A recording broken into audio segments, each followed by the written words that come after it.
주님의 이름으로 축복합니다. 오늘 말씀을 함께 합독해서 읽어보도록 하겠습니다. 사무엘상 13장 8절부터 12절까지의 말씀인데요. 우리가 한번 합독해서 읽어보도록 하겠습니다. 시작.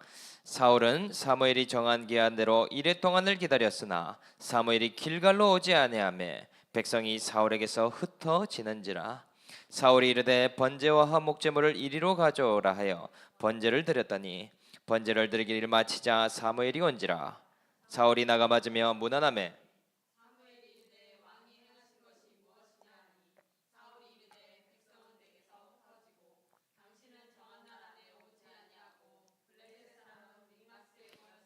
내가 보았으므로 이에 내가 이르기를 블레셋 사람들이 나를 치러 길갈로 내려오겠거늘 내가 여호와께 은혜를 간구하지 못하였다 하고 부득이하여 번제를 드렸나이다 하니라. 아멘. 오늘 말씀은 신앙의 쇠퇴는 묻지 않는 것과 핑계로 발전하게 됩니다 라는 제목으로 말씀을 나눠보도록 하겠습니다. 얼마 전에 나온 2025년 트렌드 코리아라는 책이 있는데요. 2025년에 새로운 트렌드 키워드를 10가지로 소개하고 있습니다. 제가 그 중에 흥미로운 3가지만 소개해 보겠습니다. 첫 번째 트렌드 키워드는요, 옴니보어다라고 말합니다. 여러분, 옴니보어라는 영어를 아시나요? 혀를 제가 너무 굴렸는데요. 잡식성애라는 뜻입니다. 그러니까요, 남녀노소 빈부격차와 상관없이요, 아주 넓은 스펙트럼의 취향과 소비가 나타날 것이다. 예를 들면은요, 과거에는요, 50대 남성이면 딱 그 나이에 맞는 옷과 신발, 지갑과 같은 것들에 관심을 갖지 않았습니까? 그런데요, 요즘은요, 50대 남성도 MZ세대처럼 신형 핸드폰에 관심이 많고 인공지능이 들어간 태블릿 등등 이러한 나이와 상관없는 관심을 갖게 된다라는 것이죠. 또요, 옷의 트렌드는 어떤가? 이전에는 남자 옷과 여자 옷이 딱 구분이 돼 있었죠. 그런데 요즘은요, 남녀 공용을 일부러 찍어내는 시대가 되었습니다. 프리사이즈, 박싱한 옷을 입는 경향도 많이 나타나고 있더라. 그래서 내년은 옴니보어의 특징이 더 많이 드러날 것이라고 이렇게 이야기하는 것을 봤습니다. 그리고 두 번째 키워드는요, 한번 따라해 보겠습니다. 아보아. 여러분, 아보아라는 뜻이 뭘까요? 아보아라는 키워드는요, 한국에서 굉장히 중요한 키워드로 이렇게 예측을 하고 있는데요. 이전에 한국을 뜨겁게 바꾸었던 한 가지 단어가 있습니다. 바로 소확행이라는 단어죠. 여러분, 소확행은 무슨 뜻인지 아시죠? 소소하지만 확실한 행복이다. 이것 또한 이 코리아 트렌드라는 이 책에서 나온 단어였죠. 한국은 굉장히 빠르게 성장하고 희생하는 사회인데요. 그래서 모두가 희생하면서도 작지만 확실한 행복을 한 가지라도 찾자. 이것이 소확행이지 않았습니까? 그런데 이 소확행을 찾아서 모두가 SNS나 카톡 사진에 올리다 보니 이것마저도 비교하는 일이 되어버렸더라. 그래서요, 아보아는 소확행을 넘어서는 단어로 소개되고 있습니다. 뜻은 뭐냐면요, 아주 보통의 하루다. 오늘 하루를 무난하게 사는 것만으로도 잘했다는 것이죠. 오늘 하루를 무탈하게 보낸 것만으로도 오늘 나는 성과를 달성했다. 그래서요, 아주 고통스럽지만 않아도 보통의 하루만 되어도 좋은 날이라고 소개를 하더라. 그리고 세 번째는요, 기후 감수성이라는 키워드입니다. 이 책을 쓴 김난도 교수님이요, 60년을 넘게 살면서 이렇게 더운 여름은 처음이었다라고 말합니다. 예전에는 지구 온난화라고 하면 멀게만 느껴지고 저기 북극에 얼음이 녹고 있구나, 또 북극곰이 힘들어 하겠구나, 저기 먼 나라의 이야기 같았는데요, 지금은요 바로 대한민국의 이야기가 되었고 나의 이야기가 되었다라고 말하고 있습니다. 이제 여름이 길어지고요, 가을도 땡볕 때문에 더위가 심해지며 겨울은 가장 날씨가 좋은 계절이 되게 될 것이라고 이야기합니다. 이런 이상기후의 시대를 살아갈 때 우리가 이 세상의 변화를 어떻게 받아들이고 대응할 수 있을까? 앞으로요, 이 뜨거운 햇빛을 우리가 어떻게 대처할 것인가가 중요한 시대가 될 것이다. 그래서요, 이 세 가지를 좀 준비해 봤는데요, 이 10가지가 궁금하신 분들은 2025년 트렌드 코리아라는 책을 한번 찾아 읽어보시면 좋을 것 같습니다. 그래서 왜 이런 얘기를 했는가? 여러분, 그런데 신앙에서도 트렌드가 있죠.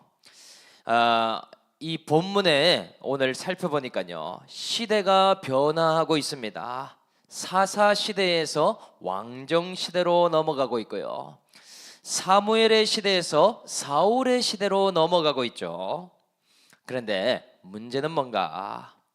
왕을 비롯해서 백성들의 신앙의 모습은요, 아직 이 변화를 쫓아갈 수 있는 모습이 아니더라는 점이죠. 시대에 맞게 신앙도 성장해 가야 되는 것 아니겠습니까? 그런데 이런 가운데에 한 사람을 다룬다면 지금 사울 왕을 다뤄가야 되겠죠. 백성들을 다루기 전에 권세를 가진 자, 역할을 맡은 자를 먼저 이렇게 연단하셔야 되지 않겠습니까? 그래서 오늘은요, 사울을 어떤 구속사의 환경에서 다뤄가시는지를 한번 살펴보도록 하겠습니다. 그래서 먼저 구속사의 세팅 첫째는요, 자녀 요나단을 사용하심으로 쩔쩔매는 환경을 주신다. 5절 말씀 한번 읽어보겠습니다. 시작.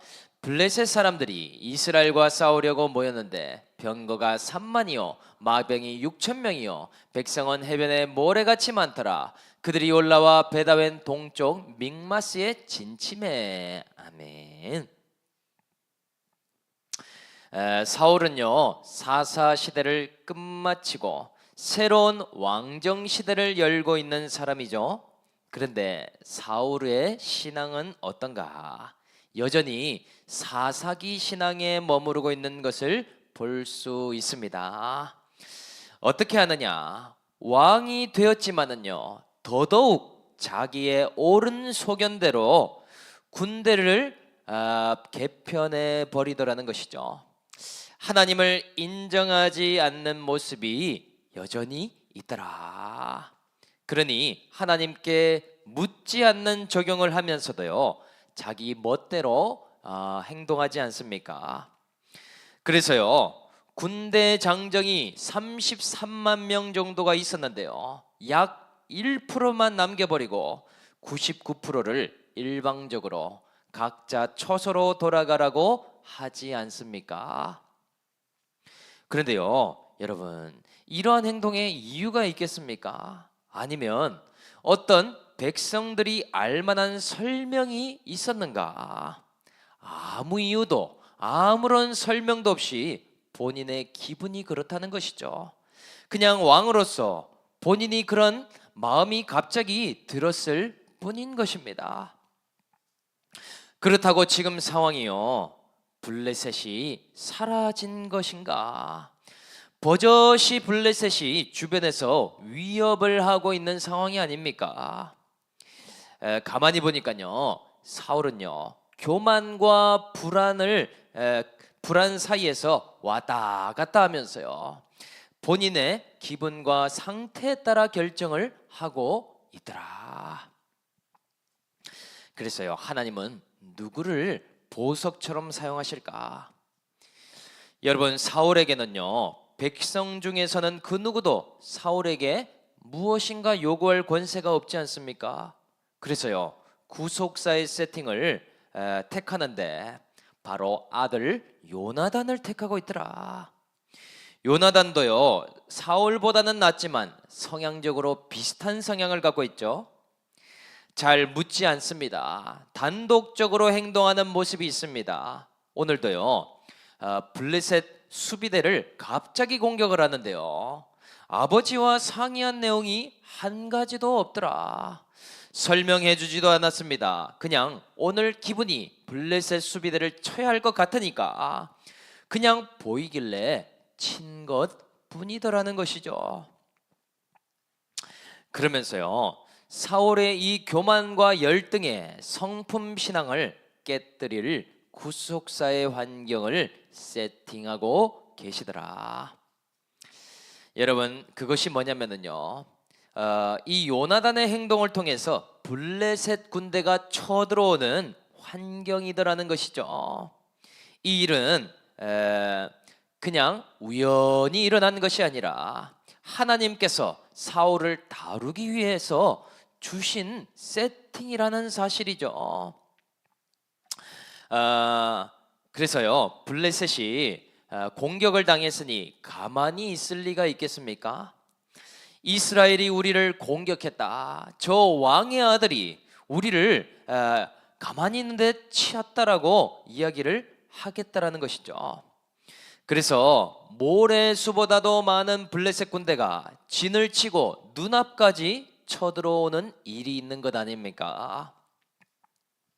그래서요, 이것이 실제가 되니 얼마나 두렵겠습니까? 사울과 군대는 고작 3,000명밖에 되지를 않잖아요. 쪽수로도 밀리겠고 신장의 크기로도 잽이 안 되는 상황입니다. 그래서요, 지금까지는요, 사울이 왕이 되고 아무 일도 없었으니 약간의 자만이 있었겠죠. 블레셋 옆에 있기만 했지 별거 아니구나. 하나님이 우리를 택자로 삼으시고 나를 왕으로 삼으셨으니 우리를 승리하게 하실 것이다. 이렇게 큰 소리 쳤지만은요, 진짜 그 환경이 오니까 사울이 마음이 곤두박질 치기 시작하더라. 그렇다면 이렇게 사울이 쩔쩔맬 수밖에 없는 환경을 주신 이유가 무엇일까요? 하나님은요, 사울을 왕으로 세울 때 가장 작은 베냐민 지파에서 세우셨죠. 또한 가장 죄 많은 이 베냐민의 한 가정에서 부름을 받게 하지 않았습니까? 받은 권세 때문에 자만하지 않고 하나님께 묻는 왕이 되게 하기 위해서 이 환경을 주셨죠. 또요, 블레셋이 쳐들어온다라고 두려워하기보다는 하나님을 더 붙들고 하나님의 인도하심을 구하는 왕이 되라고 주신 구속사의 환경이 아닙니까? 이런 순간이 왔을 때에 참 해석을 잘 해야 되겠더라. 지금까지 사울은 부모한테 잘했으니까 왕이 될 만한 성품이니까 라고 생각해오지 않았습니까? 그런데 자신이 아무것도 할 수 없는 환경이 되니까요, 자신의 수준을 드디어 볼 수 있는 환경이 된 것이죠. 성품 신앙에 속지 않게 되는 최고의 시간이 아니겠습니까? 이제 신앙의 수준을 한 단계 올릴 수 있는 가장 좋은 세팅이더라. 그런데요, 사울은요, 지금 이 환경을 해석하지를 못합니다. 믿음으로 바라보기보다 여전히 성품으로 바라보기 때문이죠. 블레셋이 쳐들어오는 환경은 불안한 환경일 뿐이고 불확실성 때문에 불행의 환경이라고 생각을 하고 있지 않습니까? 그냥 두려움에만 사로잡혀 있더라. 얼마나 안타까운 환경이겠습니까? 그래서요, 우리도 적용해 보면은요, 우리는 지금까지 내가 다윗이랑만 관련이 있지 사울이랑 비슷할 것이라고는 생각을 한 번도 못했죠. 왜 그런가? 우리도요 성품 신앙을 갖고 있었기 때문이더라. 내가 사울처럼 저렇게 행동하지는 않지 않는가? 성경에 나오는 남의 이야기처럼 생각했더라. 그런데요, 우리는요 성품을 신앙으로 착각하지 않았습니까? 그냥 착한 말을 하고 다른 사람에게 좋은 이야기만 하면 나는 신앙이 괜찮지. 그리고 싫어도 내색 안 하고 속으로만 정죄하고 겉으로 잘 참으면 그것이 신앙이 좋다라고 평가를 스스로 해왔다는 것이죠. 그런데요, 하나님은 내 수준을 언제 스스로 확인하게 하시는가? 내가 통제하기 힘든 한 사람과 내가 통제하기 힘든 한 가지 환경으로요 하나님은 나를 다뤄가기 시작하신다는 것이죠. 사울에게 유일하게 통제가 안 되는 한 사람이 요나단이었듯이 내가 통제할 수 없고 예측하기 어려운 한 사람이 내 옆에 있다라는 것이죠. 그 사람은 나의 거울의 역할도 하기도 합니다. 또한 나에게 보석과 같은 역할을 해주고 있습니다. 나를 때로는 불안하게 만들고 나를 때로는 걱정하게 만드는 한 사람이 딱 붙어 있더라는 것이죠. 그것이요 바로 우리의 자녀가 아닙니까? 그것이 우리의 직장의 상사가 아닙니까? 내가 만나는 그 한 사람을 통해서요 하나님은 나의 모습을 직면할 수 있는 기회를 주고 계시더라. 그런데 그 사람으로 인해서요 내가 어쩔 줄 모르는 환경에 처해지게 되니까 자동적인 반응이 나옵니다. 뭐라고 나오는가? 내 자녀가 저렇게만 하지 않으면 내가 평안할 텐데, 직장 상사가 저렇게 하지만 않는다면 내가 참 마음이 좋을 텐데, 저 사람의 문제구나, 이 환경이 문제다라고 탓을 하는 반응이 자연스럽게 나오지 않겠습니까? 이것은요 거꾸로 생각하는 것이라는 것이죠. 그것이 아니라 그때에 무엇을 봐야 하는 것인가? 저 모습이 하나님 앞에 내 모습일 수 있겠구나. 내가 그렇게 묻지 않고 행동하고 내가 저렇게 충동적으로 행동하는 사람일 수 있겠구나. 하나님을 곤란하게 만들고 하나님을 정말 힘들게 만드는 사람이 내가 아니었는가? 복음 안에 죽어져야 할 부분이 무엇인지를 보게 하신다라는 사실이죠. 그래서요 제 얘기를 좀 하면은요 저는 아들을 보면서 루미니를 보면서 그런 생각할 때가 참 많습니다. 물론 저와 다른 부분들도 있겠지만은요 어떤 한 부분이 너무나 비슷하다는 것을 보게 되었어요. 일단은요 너무나 충동적입니다. 어제도 보니까요 루미니는 어떤 일을 할 때에 미리 언지하는 일이 한 가지도 없습니다. 그냥 집에 있는 간식은요 보이든 보이지 않든 알아서 찾아서 그냥 먹어버립니다. 그래서요 밥을 먹기 전이든 후든 그 시간도 상관이 없어요. 부모님이 보든 안 보든 시선에도 관련이 없습니다. 그래서요 자기가 먹고 싶으면은요 그냥 다 입으로 넣어버리더라. 그래서 참 제가 그런 얘기를 해줍니다. 밥 먹기 전에는 조금 이따가 먹자. 그리고 밤 늦었을 때는 좀 먹지 않는 적용을 해보자. 그리고 루미니는요 위험을 잘 모릅니다. 높은 곳에 올라가서 노는 것을 좋아하고요 거칠고 계단이 있는 길을 좋아한다라는 것이죠. 그래서요 높은 곳에서 뛰어내리는 행동을 하는데요 정말 모르겠습니다. 왜 재미만 있다고 생각이 들면 저런 행동을 할까? 제가 보기에는요 위험한 행동밖에 없더라는 것이죠. 그때에 아버지로서 느끼는 마음이 두 가지입니다. 저러면 다칠 텐데 미리 경고해 줘야 되겠다. 이 마음 한 가지와요. 또 다른 한 가지는 경고해도 어차피 안 듣잖아. 한번 넘어져 봐야 스스로 깨닫지 않을까? 저 과정을 밟아야 바뀌지 않을까? 이런 마음이 들더라는 것이죠. 그러면서요 저 자신을 보게 됩니다. 나 자신도 스스로 겪지 않고서 뼈저리게 느끼지 않고서는 하나님 아버지의 말씀을 들었던가, 이 생각을 해보게 되는데요 정말 제 모습이더라는 것이죠.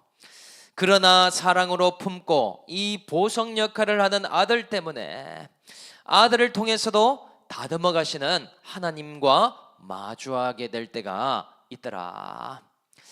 어제도요 루미니가 무엇 때문인지 화가 나서 소리를 지르고 씩씩거리고 눈이 이렇게 뒤집혀 있길래 제가 목양실로 데리고 와서 먼저 진정을 시켰습니다. 감정이 그럴 수 있지만 감정이 가라앉을 때까지 기다려 봐봐. 가라앉으면 아빠한테 이야기를 해. 그리고 감정이 가라앉고 나서 이제 다시 키즈 카페에 잘 참여할 수 있어요 라고 얘기하면 아빠가 보내줄게. 그리고 한편으로는요 어릴 때 감정을 잘 다스리지 못한 제 모습이 생각이 나면서요 훈육도 하면서도 동시에 품게 되는 그런 역할을 감당할 수 있게 되는 것이죠. 여러분 주변에 보석으로 인해서 한계를 많이 보고 있습니까? 또는 예측이 안 되고 자꾸만 걱정이 되는 상황이 오냐라는 말이죠. 하나님은요 그런 환경이 온다면 여러분을 정말로 많이 사랑하시는 것입니다. 계속해서 말씀을 붙들고 그 말씀 앞에 나를 직면해보라고 주시는 세팅이라는 사실이죠. 복음이 들어가기 가장 좋은 환경을 선물로 주시고 나의 신앙의 성장을 오늘도 도와주고 계시더라. 여러분 복음의 말씀이 들어가면서요 여러분의 영적인 눈이 달라지게 될 것입니다. 내가 신앙적으로 자라가게 되고 변화되는 것을 깨닫게 될 것이더라. 가장 신기한 것은요 환경은 바뀐 것이 없지만 하나님은 평안을 주시고 이 똑같은 환경에서도 살아갈 수 있는 그런 신앙의 모습을 계속 주실 것이라는 것이죠. 오늘 그 가운데서도 감사하게 되는 이상한 현상을 발견할 것이더라. 저 여러분들 하나님의 구속사의 세팅의 환경을 만났다면요 오늘 이 말씀으로 해석함으로 저희 모두가 한 단계 수준이 올라가게 될 수 있기를 주 예수의 이름으로 간절히 축복합니다. 구속사의 세팅 두 번째는요 백성들은 떠나가고 기댈 만한 사무엘은 나타나지 않는 것이다. 8절 말씀을 같이 한번 읽어보겠습니다. 시작. 사울은 사무엘이 정한 기한대로 이레 동안을 기다렸으나 사무엘이 길갈로 오지 아니하매 백성이 사울에게서 흩어지는지라. 아멘. 그런데요 블레셋이 쳐들어왔는데도 하나님을 찾지 않고 엎드리지 않으니까 어떤 일이 있는가? 여러분 고난의 수고가 두 가지가 더 더해지는 상황이 오는 것을 알 수 있습니다. 지금 그 두려움과 불안을요 하나님 앞에 나아가 부르짖어야 될 때가 아닙니까? 그런데 사울이 밑바닥인 줄 알았지만 밑바닥이 아닌 자리에 있으니요 더한 낮아짐이 있게 되더라. 사울은요 지금 길갈이라는 곳에서 계속 기다리고 있죠. 하나님이 사울을 불러주신 곳이자 기름 부음을 받은 곳이 아닙니까? 이 길갈이 아니면 사울은 지금요 아무것도 붙들 수 있는 상황이 아니죠. 지금 나라가 망하게 생겼는데 다 백성들은 왕만 쳐다보고 있지 않습니까? 그런데 백성이 왕을 쳐다보고 있는데요, 왕은 사무엘만 기다리고 있으니 어떻게 되겠습니까? 백성들이 사무엘 왕을 정말 무기력한 왕이구나, 아무것도 할 수 없는 왕이니 이제 한 사람 한 사람 떠나가는 일이 있게 되더라. 민심이 돌아서기를 시작합니다.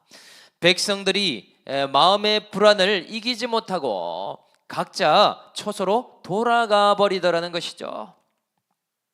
여러분, 그런데 나라가 이루어질 수 있는 비결은요, 우리가 배웠던 국민과 영토와 주권, 이 세 가지지 않습니까? 사울이 왕이 될 수 있는 근거가 어디에 있었는가? 하나님의 부르심과 동시에 백성들의 동의가 있었죠. 그런데 백성들이 없어진다면 주권이 세워질 수 있겠습니까? 그러니까 사울은요, 이제 왕의 역할에 앉아 있어도 아무 의미가 없는 상황까지 내려가고 있더라.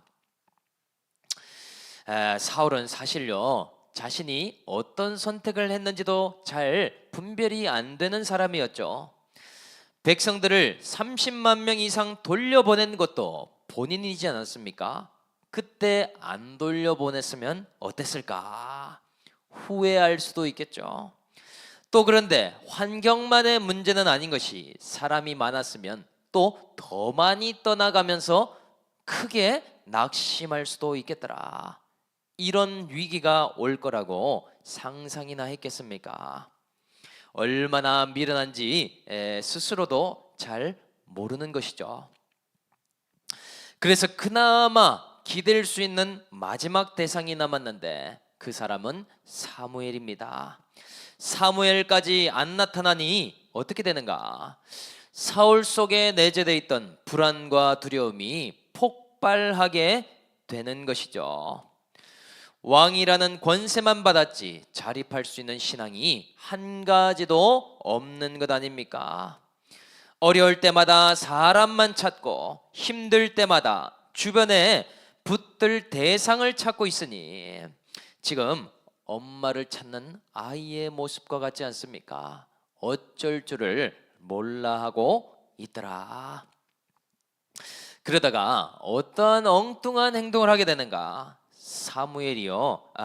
사울이요, 사무엘 대신에 제사장 역할을 해버리는 그런 일을 하더라. 자신의 역할을 잊어버리고요, 제사, 그것도 그냥 내가 하면 되는 것 아닌가? 처음부터 마음대로 행동한 그것이 연결되었어요. 이 번제를 드려버리는 큰 실수를 범하고 있더라. 힘을 빼야 하는 자리에서 더 힘이 들어가는 것 아닙니까? 불안을 내려놓고 하나님께 나아가야 되는데 사무엘만 붙들려고 안간힘을 쓰고 있지 않은가? 다 순간적인 위기를 모면하려고 하는 그런 어리석은 적용을 하더라는 것이죠. 그런데 여러분, 하나님께서는 이러한 두 가지 고난을 더하신 이유가 무엇인가? 하나님께서 사울에게 원하시는 것은요, 내가 내 뜻과 내 기분대로 선택하고 결정하고 있는 그 모습을 하나님께 자백하라고 하시는 것 아닙니까? 하나님 아버지, 제가 왕인데도 이렇게 무력하고 계속해서 죄악만 쌓고 있는 그런 자임을 회개합니다. 이제 제 마음대로 해왔던 것 내려놓고 하나님의 인도하심을 구하겠습니다.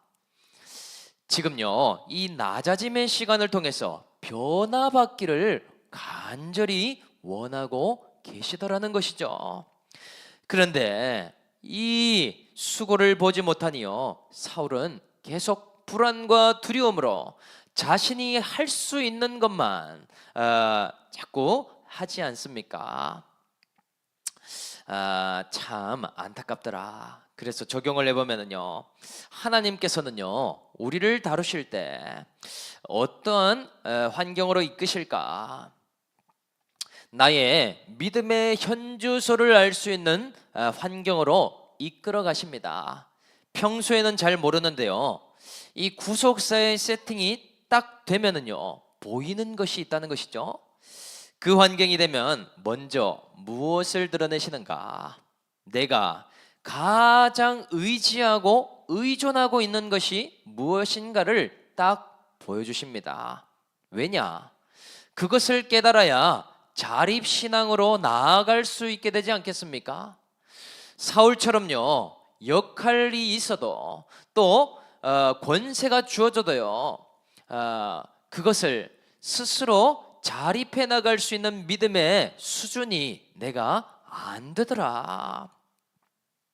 그래서 사울처럼 사람을 의지하고 있으면요 사람이 떠나가는 환경을 주시게 됩니다.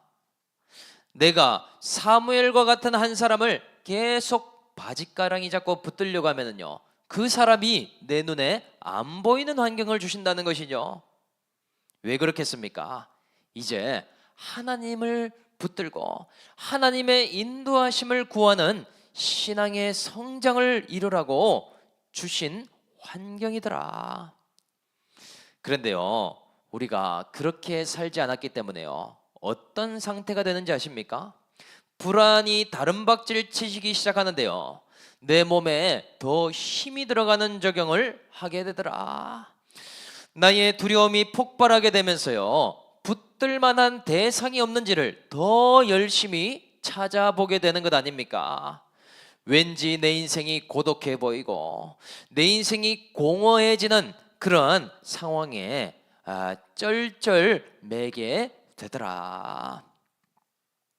그래서요 쉽게 하는 것이요 내게 주신 역할을 벗어 던져버리게 됩니다. 에이, 이럴 거면 신앙생활을 내가 왜 하는가? 이렇게 될 거면 지금까지 드린 예배가 무슨 소용인가? 그러한 상황에서요 나의 계산적인 모습 또한 나의 이 불평하는 모습들, 신앙의 실체가 다 드러나게 되는 것 아닙니까? 역할과 질서에도 순종하지 못하게 됩니다. 나의 현재 자리에서 감사하지 못하게 됩니다. 모든 것이 나를 불행으로 이끄는 것처럼 해석하게 되더라. 그래서 말씀을 들어야 되는 것이죠.